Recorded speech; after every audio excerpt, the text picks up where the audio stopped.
Hello everyone, कैसे हो सब लोग। स्वागत है आज की क्लास में। हाँ जी बच्चों, तो आज हम लोग टैक्स के बारे में डिस्कस करने जा रहे हैं। टैक्स के टाइप्स क्या होते हैं उसके बारे में डिस्कस करेंगे। टैक्स क्यों लगाया जाता है, कौन सा टैक्स क्यों लगाया जाता है और उसके बारे में कहाँ लिखा हुआ है, गवर्नमेंट के पास कहाँ से पावर्स आती हैं, इसके बारे में आज हम डिस्कस करेंगे। ठीक है दोस्तों, तो टैक्स से स्टार्ट करते हैं क्योंकि ये वर्ड वो है जो आप लोग सुनते ज़रूर हो घर पे, रिलेटिव से, अपने पेरेंट्स से, अपने दोस्त यारों से भी शायद सुना हो। जो लोग जॉब कर रहे हैं वो लोग ज़रूर टैक्स पे कर रहे होंगे, या फिर टैक्स को प्लान करने की बातें सुनी होंगी, टैक्स को चोरी की बात भी सुनी होगी। तो ऐसी बातें सुनते हो तो आपका इंटरेस्ट अपने आप जनरेट होता है। तो जैसे ही बच्चा एक next level, intermediate level, executive level पे आता है तो उसका ध्यान इस तरीके से होता है कि मैं ये जानना चाहता हूँ कि टैक्स कैसे प्लान किया जाता है। तो बच्चों, हमारी आज पहली क्लास है। मैं आपको टैक्स प्लान करना तो नहीं सिखा सकता पहली क्लास में, बट कैसे टैक्स होता क्या है इसके बारे में जानना बहुत ज़रूरी है। बट हाँ, आने वाली क्लासेस के अंदर आपको बहुत सारे आइडियाज़ मिलेंगे, बहुत सारी बातें पता चलेंगी। हालांकि हम लोग लीगल तरीके से ही सारी बातें समझेंगे और मैं लीगल तरीके से ही समझाऊंगा। ठीक है दोस्तों, चलो तो टैक्स एक बहुत ही इंटरेस्टिंग सब्जेक्ट को आज हम लोग पढ़ना स्टार्ट करते हैं। टैक्स होता क्या है, टैक्स क्या होता है। टैक्स एक चार्ज है जो गवर्नमेंट हमसे लेती है। क्यों लेती है? क्योंकि गवर्नमेंट के भी तो कुछ खर्चे हैं। वो खर्चे निकालने के लिए अपने ही मेंबर्स से क्या लेते हैं? पैसे लेते हैं। जैसे हमारी एक फैमिली है, उस फैमिली में कुछ खर्चे हैं, फिक्स खर्चे हैं।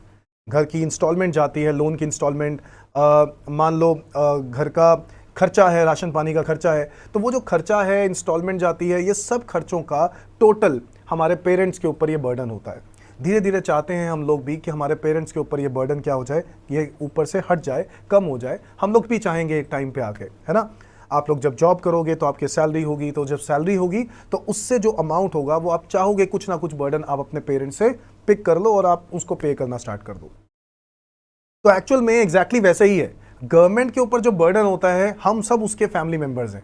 तो सारा गवर्नमेंट क्या करती है, सारी कलेक्शन हमसे लेती है कि हमसे वो लेकर उस पैसे को जो खर्च करना है, जहां जहां उन्होंने खर्च करना है, जहां जहां के भी कर्जे हैं, लोन्स हैं, या फिर अगर मान लो एक्सपेंडिचर्स हैं, आप लोग देख रहे हो बहुत सारी हमारे देश में डेवलपमेंट्स भी हुई हैं, तो उन डेवलपमेंट्स में कहाँ कहाँ खर्च करना है तो वो टैक्स के थ्रू ही किया जाता है दोस्तों।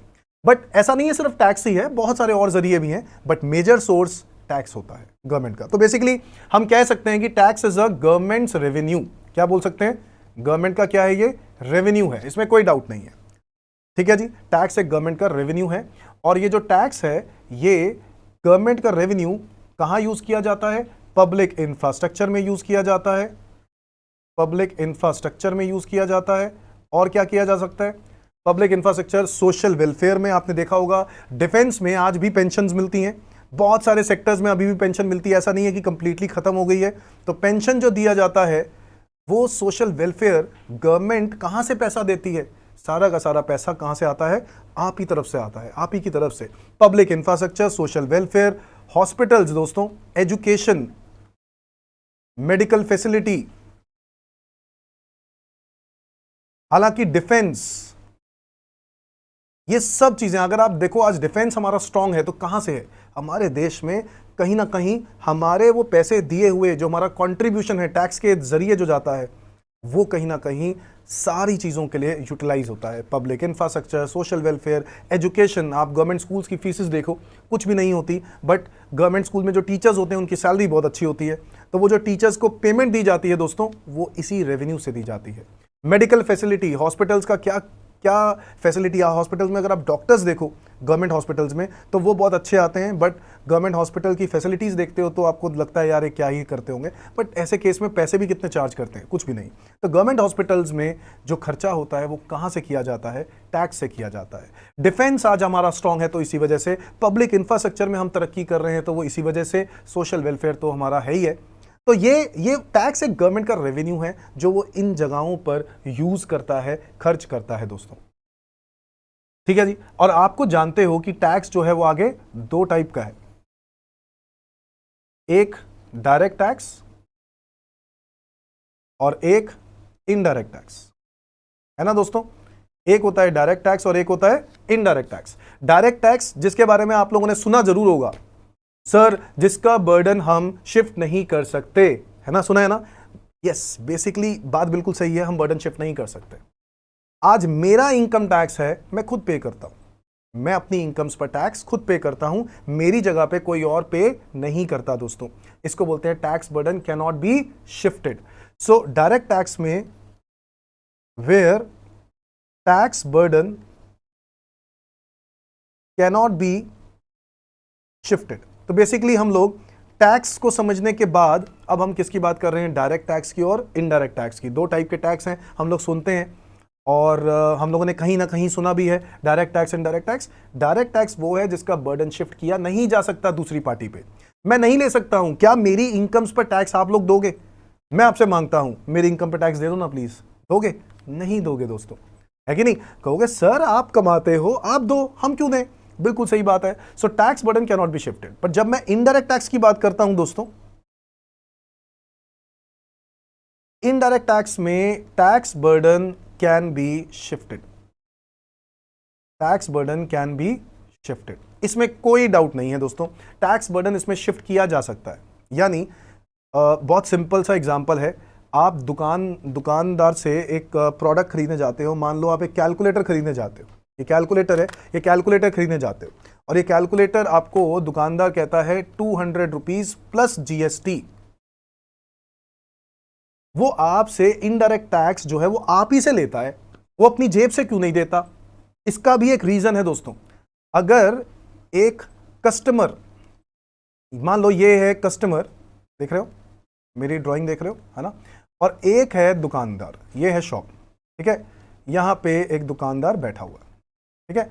अब यहां पे आप कस्टमर, एज अ कस्टमर जाते हो, सामान लेने जाते हो, तो वो आपको बोलता है कैलकुलेटर जो है वो 200 प्लस जीएसटी का है। इसका रीजन है, कस्टमर तो कहता है कि नहीं सर मैं जीएसटी नहीं दूंगा, अरे इतना कमाते हो जीएसटी नहीं दे सकते, अपनी जेब से दो, मैं क्यों दूं? तो ऐसा कस्टमर ने शॉपकीपर को बोला। शॉपकीपर ने कहा कि सर देखो ऐसा है, मुझे ये सामान 180 रुपए का पड़ता है और मैं 20 रुपए का प्रॉफिट कमाना चाहता हूं, क्योंकि मेरे खर्चे भी निकालने हैं, मुझे मेरे खर्चे उसी के अंदर हैं, और मैंने आपसे 200 रुपए मांगे हैं। अगर आप ये कहते हो कि 200 रुपए के अंदर से मैं जीएसटी भी दूं, तो मान लो अगर 6 और 6 12% का जीएसटी है, तो सर मेरी जेब में तो कुल मिला के 4-5 रुपए ही बचेंगे, 8 रुपए ही बचेंगे, क्योंकि अगर मैंने 12 रुपए जीएसटी इसी में से दिया तो।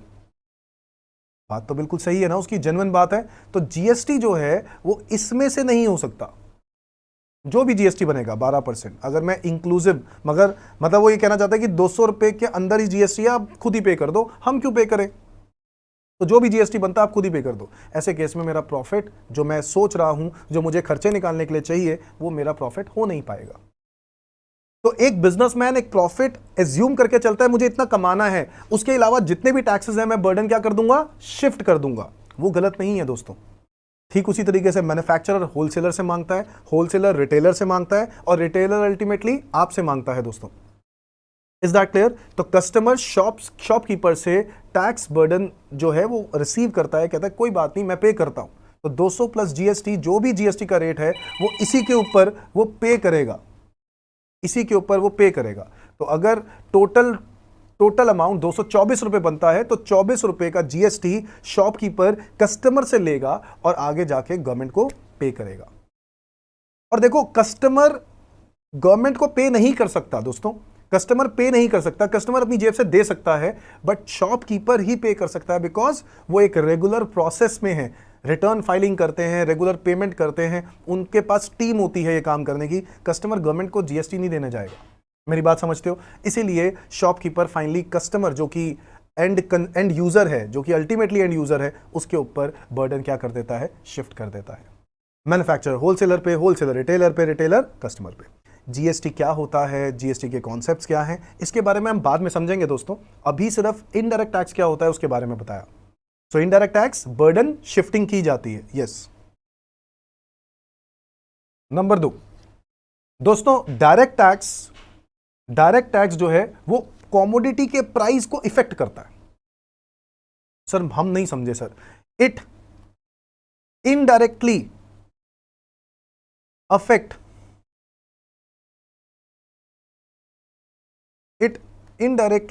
Affect the price of commodity, the price of commodity. Direct tax के बढ़ने या घटने की वजह से कॉमोडिटी के प्राइस पे इंपैक्ट आता है। सर कैसे? मतलब अगर सोच के देखो पहले तो, सर आता है, सर कॉमोडिटी के प्राइस पे इंपैक्ट कैसे आ सकता है? आता है, बट कैसे आ सकता है? अगर मैं आज इनकम टैक्स बढ़ा दूं, ध्यान से सोचना दोस्तों, अगर मैं आज इनकम टैक्स का रेट बढ़ा दूं, पहले 20% था, अभी 20 की जगह 30 कर दिया, तो आप सोचना, क्या आपकी परचेजिंग पावर नहीं कम हो जाएगी? यस या नो? परचेजिंग पावर कम हो जाएगी क्योंकि इनकम टैक्स के रेट बढ़ गए हैं। अगर टैक्स आप ज्यादा पे करते हो तो आपकी परचेजिंग पावर कम हो गई। आप गुड्स की डिमांड, जो कि लग्जरी गुड्स हैं, उनकी डिमांड, नॉर्मल गुड्स की आप डिमांड क्या कर दोगे? कम कर दोगे। हाँ, जो कि ऐसे गुड्स हैं जो नेसेसिटी गुड्स होते हैं, जो लेने ही लेने हैं, वो उसकी डिमांड की बात नहीं हो रही। इकोनॉमिक्स आपने अच्छे से पढ़ी है कि नहीं? तो डिमांड कम हो जाएगी उन गुड्स की जो गुड्स लग्जरी में आते हैं, या फिर आपके हिसाब से वो ऐसे गुड्स हैं जो कि नेसेसिटी तो नहीं है but normal goods. So basically income tax बढ़ने की वजह से परचेजिंग पावर कम हो जाती है, demand of that commodity also decreases. और अगर डिमांड कम हो जाती है तो सप्लायर सोचेगा कि वापस डिमांड बढ़ाने के लिए मैं क्या करूं? प्राइसेस को क्या कर देगा सप्लायर? कम कर देगा, सो दैट डिमांड वापस बढ़ जाए। And that is why we call it as inverse relationship. Price और डिमांड में इनवर्स रिलेशनशिप है। डिमांड गिरने से प्राइस को कम किया जाता है ताकि डिमांड और सप्लाई एक जगह पे जाके मीट करे, जिसको हम लोग इक्विलिब्रियम प्राइस बोलते हैं दोस्तों, है ना? इकोनॉमिक्स, सिंपल इकोनॉमिक्स है। तो इनकम टैक्स बढ़ने की वजह से कमोडिटी के प्राइस कम किए जा सकते हैं, इसमें कोई डाउट? ठीक है, तो इन्फ्लेशन को कंट्रोल करने के लिए आप लोगों ने वो पॉलिसी पढ़ी होगी ना, फिस्कल पॉलिसी, मॉनेटरी पॉलिसी, याद आ रहा है कुछ? 11th 12th इकोनॉमिक्स में fiscal policy, monetary policy. Fiscal policy क्या थी? यही तो थी, इंक्रीज इन टैक्स, टैक्स बढ़ा दिया जाए, कमोडिटी के प्राइस गिराए जा सकते हैं। और मॉनेटरी क्या थी? वो आरबीआई वाली पॉलिसी, बैंक इंटरेस्ट वाली, वो अलग चीज है। हम लोग बात कर रहे हैं फिस्कल पॉलिसी की। बेसिकली इनकम टैक्स बढ़ने से कमोडिटी के प्राइस कंट्रोल किए जा सकते हैं। अच्छा, इनकम टैक्स अगर कम हो जाए, इनकम टैक्स कम हो जाए तो उल्टा हो जाएगा बेटा, परचेजिंग पावर बढ़ जाएगी आपकी, तो डिमांड भी बढ़ जाएगी। और अगर डिमांड बढ़ गई, सप्लाई तो कांस्टेंट ही रहती है, सप्लाई तो हमारी स्कैर्स होती है ना, तो सप्लाई कांस्टेंट है। डिमांड बढ़ गई तो डिमांड और सप्लाई को मीट करने के लिए प्राइसेस को क्या किया जाएगा? प्राइसेस को बढ़ाया जाएगा। क्योंकि सप्लाई तो कांस्टेंट है, डिमांड बढ़ती जा रही है, तो प्राइस को, डिमांड और सप्लाई को मीट करवाना है तो प्राइस को बढ़ा दिया जाएगा, सो दैट डिमांड थोड़ी सी कम हो और डिमांड और सप्लाई एक जगह पे जाके मीट करे। यस, तो yes, it indirectly affect the price of commodity. मेरी बात समझ में आती है दोस्तों? It indirectly affect the price of commodity. Number 2, indirect tax की बात करते हैं। It directly affect the price of commodity. जी हां, directly. Sir, goods and services tax, ये तो लगते ही गुड्स के ऊपर है, बोलो हाँ या ना? अगर मैं कहता हूं 100 रुपए की चीज है और जीएसटी का रेट 20% है, तो 100 पे 20% इज 120। बट अगर यही जीएसटी का रेट 30 हो जाए तो 100 रुपए पर 30% इज 130 बन जाएगा। ये मेरी बात समझ में आती है?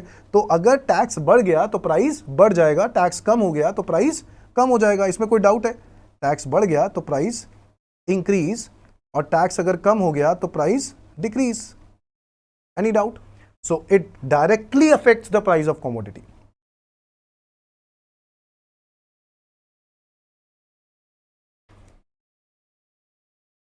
नेक्स्ट पे चलते हैं।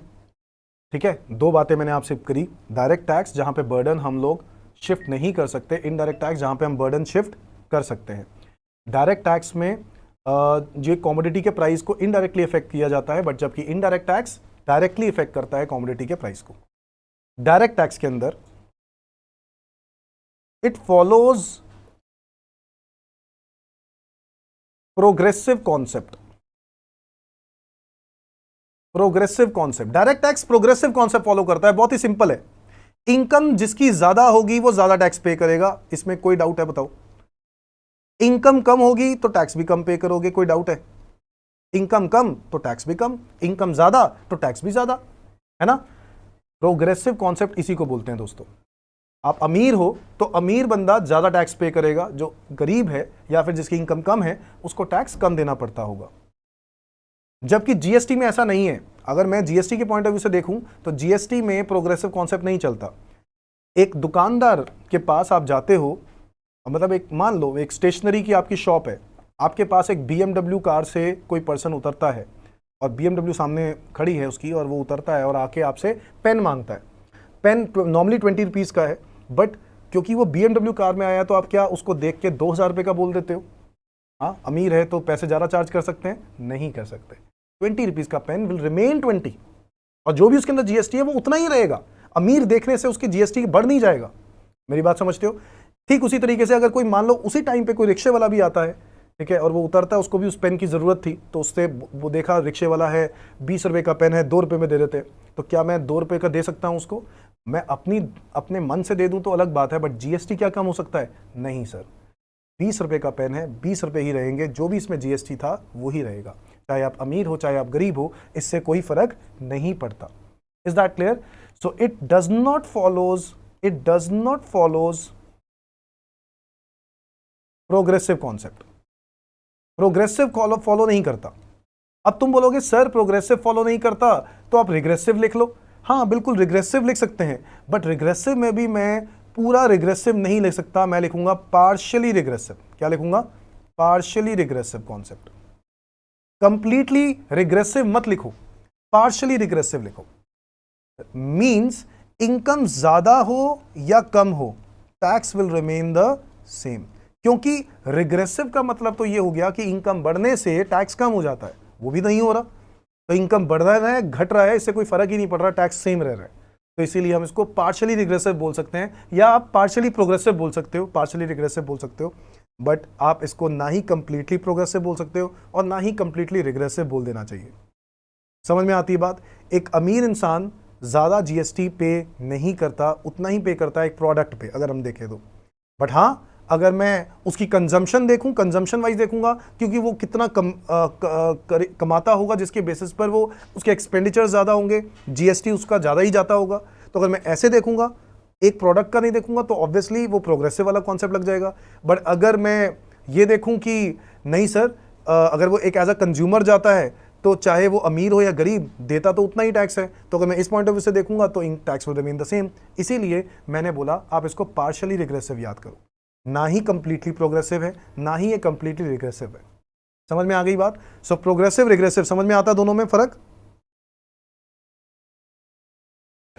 नाउ पॉइंट नंबर 4 देखो, डायरेक्ट टैक्स को कौन मैनेज करता है? CBDT, central board of direct taxes.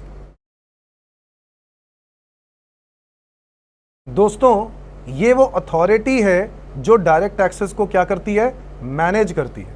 Direct taxes को मैनेज करने के लिए एक गवर्नमेंट ने अथॉरिटी बनाई है, central board of direct taxes. भाई डायरेक्ट टैक्सेस यानी इनकम टैक्स से रिलेटेड कोई भी बात करनी हो तो उसमें क्या प्राइम मिनिस्टर नरेंद्र मोदी जी बताएंगे या निर्मला सीतारमन बताएंगी हर चीज में? नहीं। कौन बताएगा? उसके लिए एक सेपरेट पढ़ा लिखा बोर्ड रखा है जिसका नाम है central board of direct taxes. समझ में आती है दोस्तों?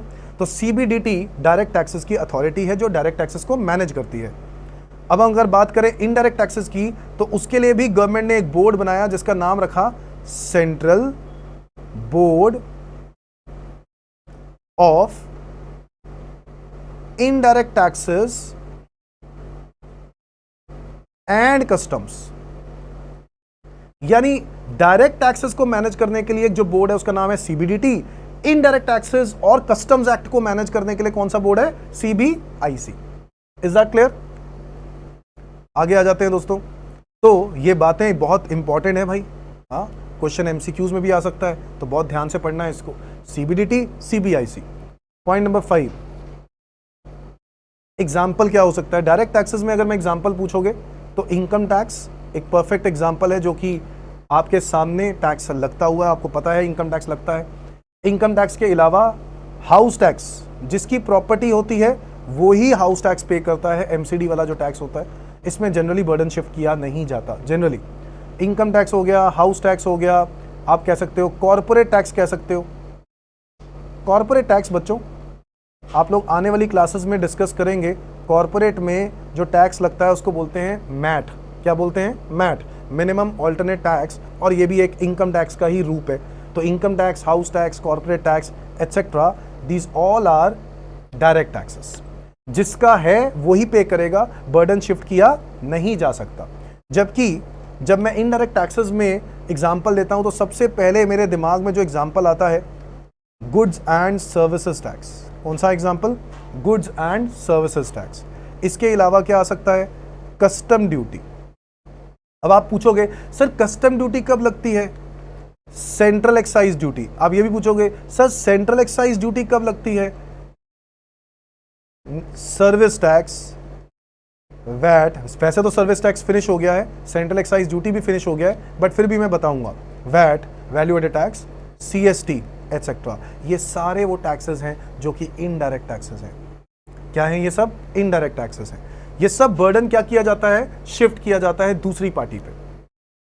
ठीक है। और कौन सी चीज कब लगती है? जैसे कस्टम ड्यूटी की बात करते हैं, कस्टम ड्यूटी लगता है दोस्तों इंपोर्ट और एक्सपोर्ट पे। तो जब भी कोई गुड्स को हम इंपोर्ट करते हैं, है ना, कभी इंपोर्ट किया कोई गुड्स, और वो गुड्स को इंपोर्ट करने पर गवर्नमेंट क्या लगा देती है हमारे पर? कस्टम ड्यूटी लगा देती है। अब जब वो कस्टम ड्यूटी हमें पे करनी होती है, मैं पे करता हूं और गुड्स को ले जाता हूं वहां से, अब मैं गुड्स को आगे कल को बेचता हूं कहीं और, तो कस्टम ड्यूटी जो है वो मैं बर्डन शिफ्ट करूंगा ना पार्टी पे, नहीं तो मैं प्रॉफिट कैसे कमाऊंगा? मेरी बात समझे हो? अगर मैं कस्टम ड्यूटी अपने कस्टमर से नहीं मांगूंगा तो मैं प्रॉफिट कैसे कमाऊंगा? सो इसीलिए जो भी कस्टम ड्यूटी होगी मैं अपने बर्डन क्या कर दूंगा? शिफ्ट कर दूंगा। So that is why it is also an indirect tax. Central excise duty manufacturing पे लगता था बच्चों, सर्विस टैक्स सर्विस पर लगता था, वैट गुड्स की सेल होने पर लगता था विद इन द स्टेट, और सीएसटी आउटसाइड द स्टेट। चलो इसके बारे में भी मैं बता ही देता हूं, बट एक बारी पहले सारा डिफरेंस देख लो। डायरेक्ट टैक्सेस और इनडायरेक्ट टैक्सेस का डिफरेंस बहुत ही अच्छे से समझ आ जाना चाहिए दोस्तों। टैक्स क्या होता है? गवर्नमेंट का रेवेन्यू है या गवर्नमेंट का चार्ज, जो गवर्नमेंट चार्ज लेती है, जो कि public infrastructure, social welfare, education, medical facility, defence etcetera etcetera, इन सब चीज़ों पे लगाया जाता है, मतलब इनकी वजह से लगाया जाता है। Direct tax, indirect tax, direct tax वो है जिसका बर्डन शिफ्ट नहीं कर सकते हो, जो कमा रहा है वही टैक्स पे करेगा। इनडायरेक्ट टैक्स में बर्डन शिफ्टिंग होती है। डायरेक्ट टैक्स इनडायरेक्टली कमोडिटी के प्राइस को इफेक्ट करता है, जबकि इनडायरेक्ट टैक्स कमोडिटी के प्राइस को डायरेक्टली इफेक्ट करता है। डायरेक्ट टैक्स प्रोग्रेसिव कॉन्सेप्ट को फॉलो करता है, जबकि इनडायरेक्ट टैक्स पार्शियली रिग्रेसिव को फॉलो करता है, वो प्रोग्रेसिव को फॉलो नहीं करता है। डायरेक्ट टैक्स में जो एडमिन है, जो कि हर तरह का कोई भी तरह का चेंज करना है, डायरेक्ट टैक्सेस में कुछ भी चेंज करना है, कानून में चेंजेस करने हैं, तो वो कौन करता है? CBDT, central board of direct taxes. जबकि इनडायरेक्ट टैक्सेस में कौन करता है? Central board of indirect taxes and customs, CBIC. और लास्ट में एग्जांपल्स का नाम मैंने आपसे लिया। अब मैं आपको ये बता देता हूं कि कौन सा टैक्स कब लगाया जाता है। ये देखो, उसके लिए मैं आपको एक नया कॉन्सेप्ट करवाने वाला हूं, उसका नाम है taxable event.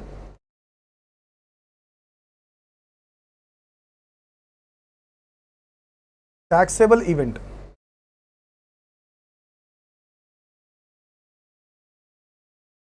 an event or situation which gives rise to tax liability। ऐसा इवेंट या ऐसी सिचुएशन जिसकी वजह से टैक्स लायबिलिटी अराइज होता है, हम उसको टैक्सेबल इवेंट बोलते हैं। समझ में आया? इवेंट जिसकी वजह से टैक्स लायबिलिटी आपके ऊपर अराइज होता है, हम उसको टैक्सेबल इवेंट बोलते हैं। एन इवेंट और situation which gives rise to tax liability, जैसे कि एग्जाम्पल के तौर पे मैं आपको बता देता हूं। एग्जाम्पल के तौर पे, एग्जाम्पल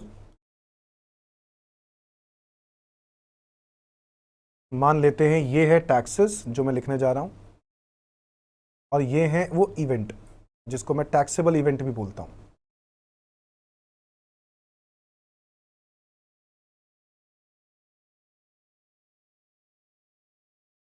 जैसे कि इनकम टैक्स। इनकम टैक्स का इवेंट क्या है? इनकम टैक्स हम कब पे करते हैं?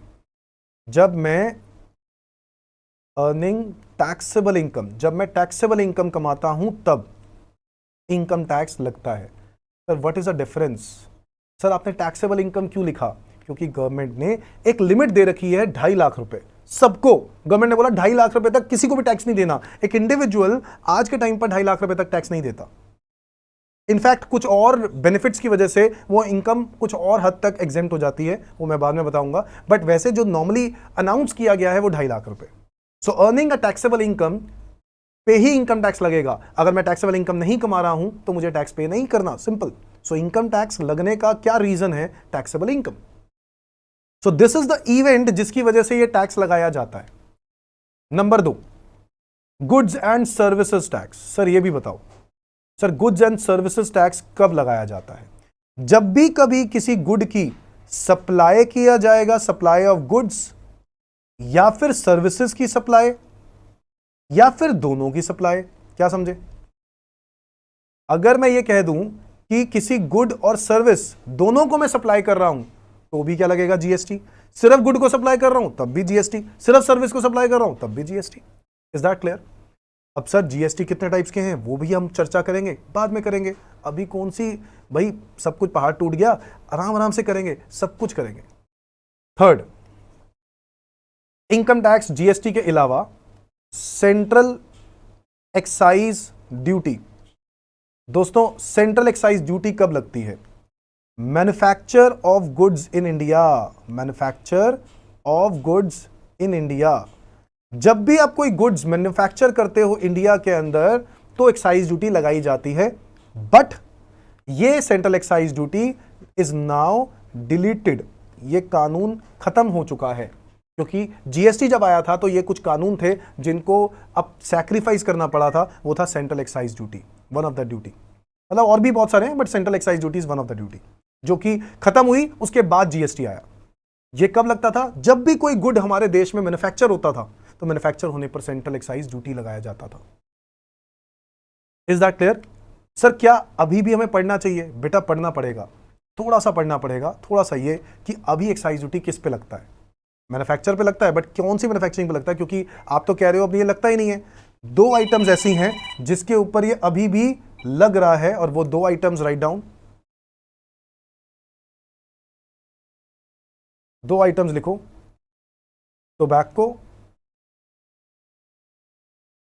टोबैको आइटम्स, और दूसरी आइटम लिखो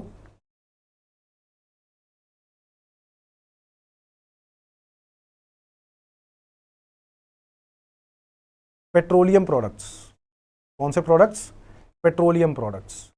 पेट्रोलियम प्रोडक्ट्स और टोबैको आइटम 2 ऐसी आइटम्स हैं जिनके ऊपर अभी भी क्या लग रहा है दोस्तों? जीएसटी, सॉरी एक्साइज ड्यूटी लगाया जा रहा है, जीएसटी आने के बावजूद।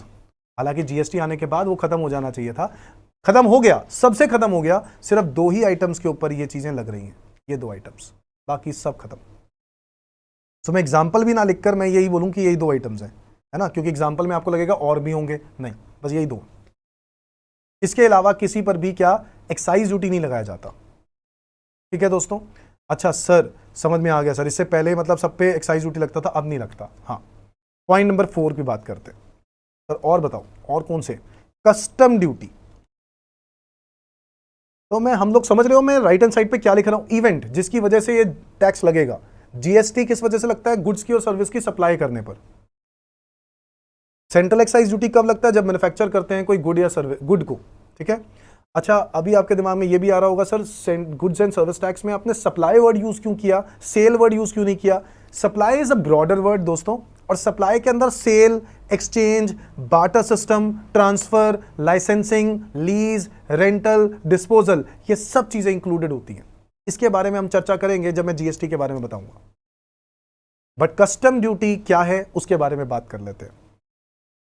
सो कस्टम ड्यूटी कब लगती है? जब भी हम कभी इंपोर्ट करते हैं या फिर एक्सपोर्ट करते हैं of goods. Import of goods in India, export of goods from India, जब भी हम करते हैं तो उस पर क्या लगती है? कस्टम ड्यूटी लगाई जाती है।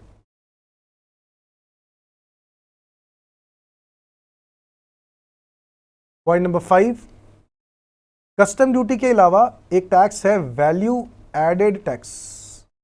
कौन सा? Value added tax. Custom duty बिल्कुल जिंदा है, कस्टम ड्यूटी डिलीट नहीं हुआ, कस्टम ड्यूटी बिल्कुल जिंदा है। ठीक है, इसलिए मैंने वहां डिलीटेड वर्ड नहीं लिखा, बट मैंने इसमें लिख दिया। और वैल्यू एडेड टैक्स की बात करते हैं, वैट की बात करते हैं। वैट क्या सर लगता है आज के टाइम पर? जी हाँ, वैट दो आइटम्स पे वैट भी लगता है। हालांकि वैट खत्म हो चुका है बिकॉज जीएसटी आ गया है, तो वैट भी खत्म हो गया, बट वैट अभी भी दो आइटम्स के ऊपर लग रहा है। वो कौन सा? सर वैट लगता कब है, पहले वो तो बता दो। वैट लगता है बच्चों इंट्रा स्टेट सेल पर, intra state sale of goods. अगर विद इन द स्टेट अगर आप गुड्स को बेचते हो, विद इन द स्टेट क्या होता है बेटा? सेलर दिल्ली का, बायर भी दिल्ली का। अगर एक ही स्टेट में ट्रांजैक्शन हो रही है तो उस पर क्या लगेगा दोस्तों? वैट लगेगा। क्या लगेगा? वैट लगेगा। मेरी बात समझ गए? तो पहले वैट लगता था, अब वैट क्या हो चुका है? Again deleted. यहां पे मैंने एक्सेप्ट लिख देता हूं, यहां पर एक्सेप्ट दीज टू, और यहां पर भी लिख देता हूं एक्सेप्ट। किसके ऊपर नहीं लगा, कौन सा डिलीट नहीं हुआ, मैं आपको बता देता हूं। बच्चों बता देता हूं, वैट की जो कलेक्शन है वो सिर्फ स्टेट गवर्नमेंट को जाती है। अब ये जब जीएसटी आया था तो जीएसटी की जो कलेक्शन है, आप लोग दोनों देखा होगा कि सीजीएसटी और एसजीएसटी दो टाइप के टैक्स लगते हैं। जब भी आप कोई गुड का सर्विस को बेचते हो या खरीदते हो, आपने देखा होगा बिल पे सीजीएसटी एसजीएसटी लिखा होता है ना? तो बेसिकली उसमें दो हिस्से हो जाते हैं, सेंट्रल गवर्नमेंट को चला गया, स्टेट गवर्नमेंट को चला गया। तो ऐसे केस में स्टेट गवर्नमेंट्स का बहुत नुकसान हो रहा है। तो स्टेट गवर्नमेंट्स ने कहा नहीं जी, हम लिखकर नहीं देंगे आपको, लिखकर जो आइटम है उस पे जो टैक्सेस बनेंगे वो हमारे। इसलिए आज भी लिखकर पे क्या लगता है बच्चों? वैट लगता है। Write down. क्या है? दो आइटम्स हैं जिनके ऊपर अभी भी वैट लग रहा है। याद करने वाली चीजें हैं, alcoholic liquor for human consumption.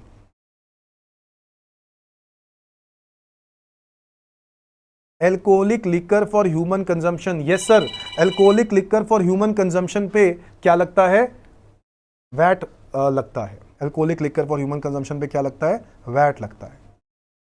Sir इसके अलावा भी कोई टैक्स है? एल्कोहलिक लिकर के अलावा वैट जो है वो लगता है पेट्रोलियम आइटम्स पर। सर पेट्रोलियम आइटम्स पे वैट भी लगता है और सेंट्रल एक्साइज ड्यूटी भी लगता है, आपने बोला था। हाँ, सेंट्रल एक्साइज ड्यूटी उसकी मैन्युफैक्चरिंग पे लगता है। पेट्रोलियम आइटम्स पे वैट क्यों लगता है? क्योंकि उसकी सेल होती है। जब भी उसकी सेल होगी तो क्या लगेगा? वैट लगेगा। और जब वो मैन्युफैक्चर होगा तो ऑब्वियसली पहले मैन्युफैक्चर हुआ और उसके बाद सेल हुआ दोस्तों। मैन्युफैक्चर पर क्या लगा? एक्साइज ड्यूटी, और सेल होने पर क्या लगा? वैट। सेल कहां? विद इन द स्टेट तो वैट, आउटसाइड द स्टेट तो सीएसटी। दोस्तों क्या बोला मैंने? Outside the state CST, central sales tax. Yes, उसके बारे में भी डिस्कस कर लेते हैं दोस्तों। मैंने आपको साथ साथ बताता जा रहा हूं, ये सारे के सारे अब तो आपके एग्जाम्स में एमसीक्यूज इंपॉर्टेंट हैं, तो एमसीक्यूज में ये चीजें पूछी जा सकती है।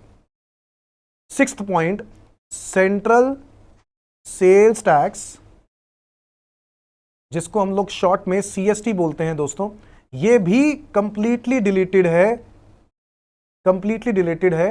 ये इंटरस्टेट सेल पे लगता है। किस पे लगता है? Interstate sale of goods.